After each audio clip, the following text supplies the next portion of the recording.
Ah, des vidéos du Arma Moya, vous allez en manger parce que je l'aime cette caisse. Là, déjà, on s'est enfilé quelques essais, d'autres arrivent puisqu'on a fait des modifs. Et je vais essayer après chaque modif de vous faire un petit petite revue dessus.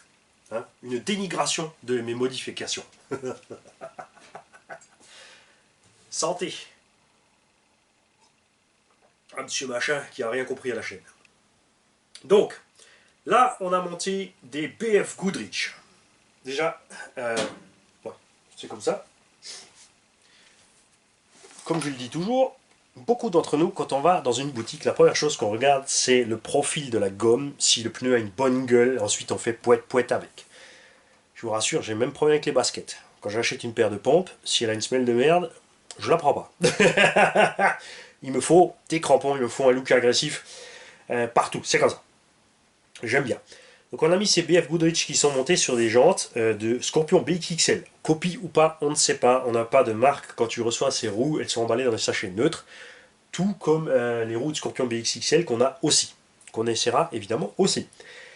On a un peu plus de déport. La roue est un peu plus grande que la roue d'origine. J'ai donc coupé 2 petits millimètres ici sur l'aile. Et ben moi je trouve que ça lui donne un super look. On est un poil plus large. On gagne 1 cm de chaque côté, donc 2 cm sur la voie. Comme ces jantes sont à l'intérieur, en taille basse, et à l'extérieur en taille haute, donc vraiment ce qui se ferait c'est, sur le goudron, on n'a pas trop de grip, donc on a une tenue de route géniale. Le machin, il capote pas sur le goudron, tu peux prendre tes virages à fond, évidemment, tu patines. C'est comme ça qu'on roule nos shortcuts. Et l'autre avantage, justement, pour la même raison, ces pneus sont super à l'aise dans la prairie sèche. Les pneus d'origine de cet engin sont géniaux. Franchement, vraiment, sortis du carton, je n'ai rien à dénigrer sur la machine. Tu peux l'acheter tranquille et le rouler comme il est d'origine, tu n'as rien à faire, c'est top.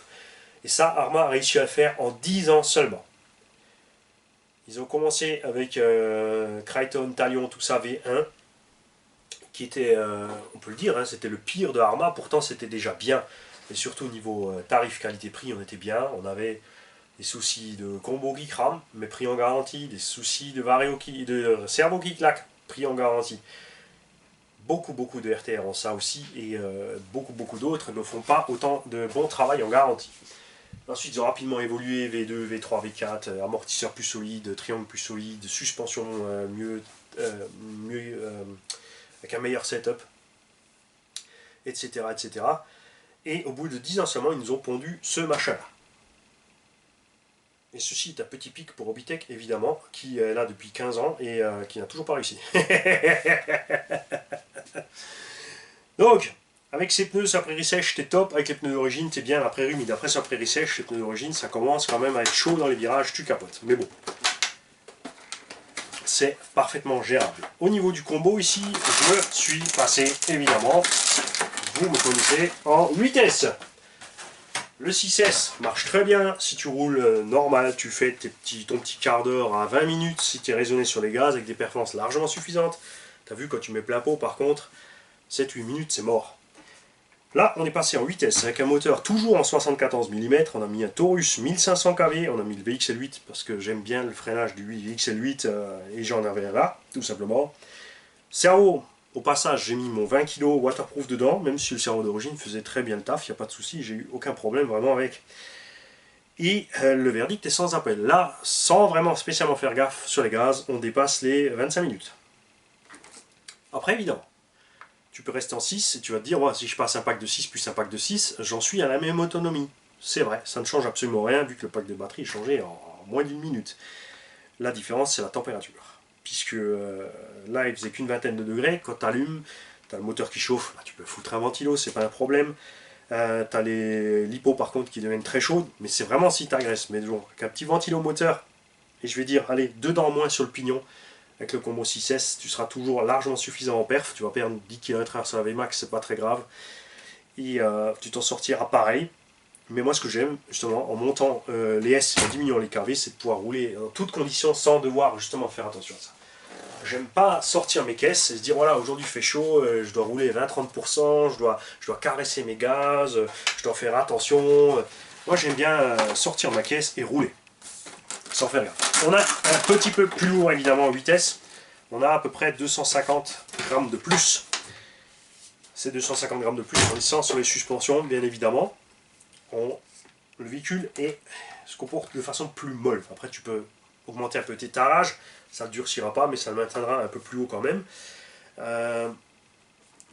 C'est vrai qu'avec le 8S, bon, si tu pars sur les gens bashing, parce qu'elles sont légères, on a 800 grammes de batterie au lieu de 650 en 6S.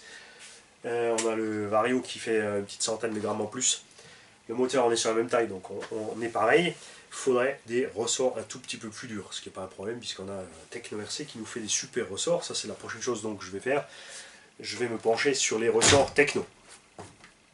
En tout cas, niveau solidité, c'est génial. On a une dizaine de packs maintenant. Je ne l'ai pas économisé, vous savez, c'était les premières phases de test.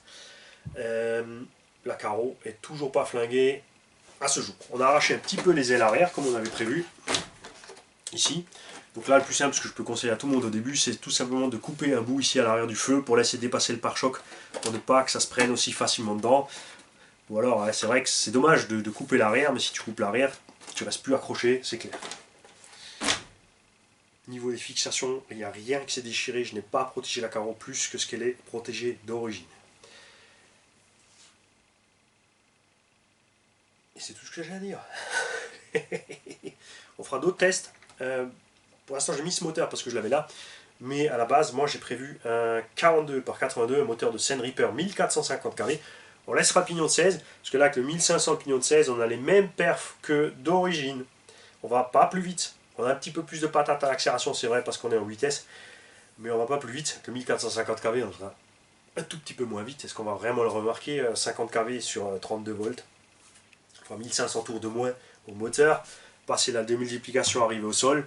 Ça ne va pas changer grand chose, mais comme le moteur a plus de couple quand même, on sera encore un poil plus bas avec la conso et la température, normalement. Mais ça, on verra sur les essais. En tout cas, comme dit, ça, du Mojave, vous allez en manger. Autant que vous avez mangé de X-Max sur la chaîne, et c'est pas fini avec le X-Max ni avec le Mojave, ça c'est clair. Et on espère aussi pouvoir vous faire la même chose avec le Super Retrait. Et si je garde mon REVO, vous aurez la même chose avec les REVO, parce que ça, ce sont vraiment... je les adore ces caisses. Vous aurez du SC8 aussi. C'est pas fini. Salut.